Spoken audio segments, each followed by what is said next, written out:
Hi, Mwadi Dabinga here with another edition of Mwadi's Musings.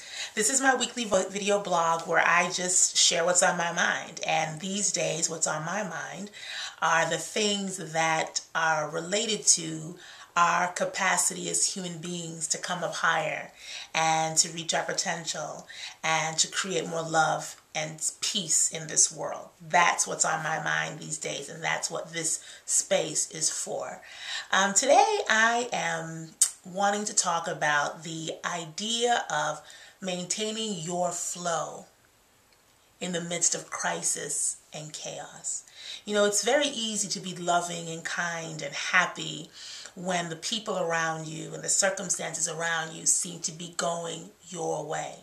The challenge comes when we find ourselves either being maybe attacked by people or challenged by a coworker that, gets on our nerves, or stuck in traffic that doesn't seem to be moving, or when we're experiencing what we may feel is really, piss poor customer service. Those are the times when the ability to stay centered and stay focused and stay on your path, stay within your space of peace, are the most difficult. Several years ago, I watched a documentary about women fighters. I love martial arts. I've had an opportunity to study Taekwondo myself. It's something I've always been fascinated with. And in this particular documentary, there was a scene where the coach had the female fighter. She was in the ring and he was in her corner and she was getting prepped to go to a sparring match. And he said something to her which I found to be very profound and very much related to what we're talking about right now. He said to her that it was her responsibility to control the flow and the pace of the fight. That once she stepped into that ring, she had to visualize herself stepping into her home turf. And whoever was coming in to that ring, into her home turf, they would have to fight the fight that she wanted to fight, as opposed to her reacting to every blow, every kick, every punch, every jab, or whatever that the other person was throwing. It was her responsibility to set the tone, have her agenda, figure out what she wanted to do, and have that person engage in her way of sparring. Now, the imagery is not really consistent with my whole peace and love mantra. I know that. But the lesson underneath it is very profound and very much has stuck with me since I first heard that. When you are engaging with people or situations and circumstances that are challenging you and are threatening your ability to stay in a creative and loving and peaceful space, it's your responsibility to stand firm, the awareness of who you are. Don't start to go with the flow. Instead, you set the flow and you allow them to come into your energy space as opposed to you being sort of drawn into their drama. Here's a real life example. The other day, I'm watching my 3-year-old niece. It's about an hour past her nap time and she's losing her mind. I mean, she's just going off, bumping into walls, screaming at, for no apparent reason, just inconsolable. At one point over the weekend, her sister flicked the light on and off in the bathroom while she was on the potty, and she just lost her mind. And she's screaming at the top of her lungs, barely, just uncontrollable, and to the point where, to be quite honest, kind of started to get on my nerves. So, but in that moment, particularly with children, it's much easier for us, but it's still a learning experience. In that moment, I was able to sort of put up the walls of what I call my consciousness force field.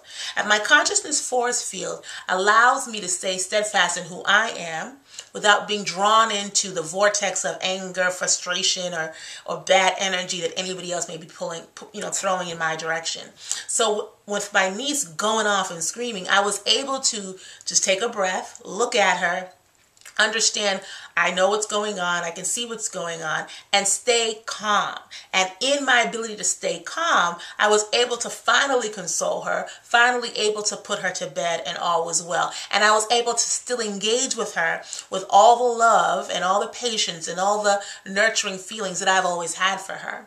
And of course, it's easier, again, to do that with children than it is with grown folks, but that's where the power lies. That's where the transformation lies. That's where the strength lies. When we're dealing with people, we don't have to react to every single negative, nasty thing that someone says to us or that is done to us. When we're at work and we see people, running around flailing papers, and maybe you have a boss who's really overbearing and rude and nasty, you don't have to react to what that person is bringing into your space. It's your responsibility to determine that you have the right, first of all, but you also have the power to maintain your flow. When you get up in the morning, decide who you want to be that day. Decide how you want to flow that day, and then commit to making sure that no matter what happens to you, no matter what facts are brought to your attention, no matter what circumstances you find you're in, that you are going to maintain that flow. For a couple of reasons, right? One, because it takes too much energy to, flip and flail and run and react to what everyone else is doing. You become, schizophrenic. We talked about what I call spiritual schizophrenia before. This is a space where that happens. If this one's mad, then you're mad. This one's happy, then you're happy. You can't allow the moods and the mood swings of others to dictate your own happiness. It just takes too much energy.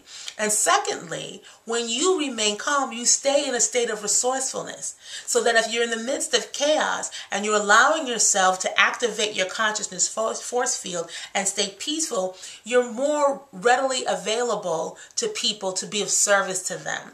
Resources, answers, solutions will come to you more easily if you can maintain that space. Again, it's not always easy.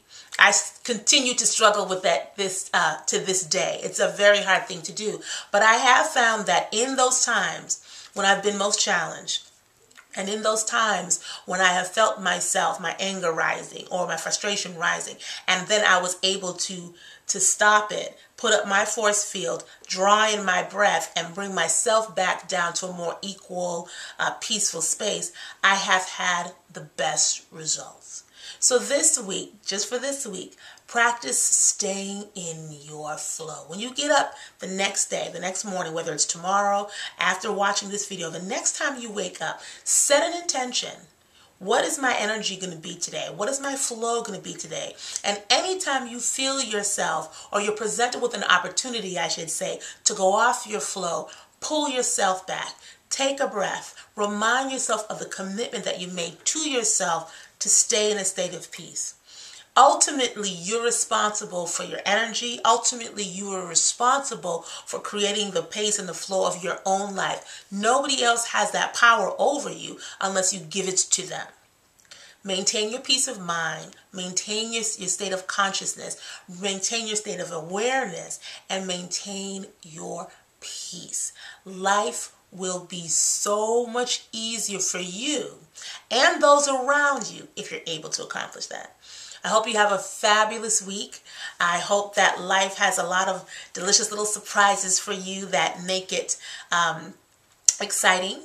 And I hope that you find time to spend in a state of gratitude. Until next time, this is Mwadi Dibinga. Have a great day. Have a fantastic week. Go out there and be the best of who you were born to be. And I'll see you soon.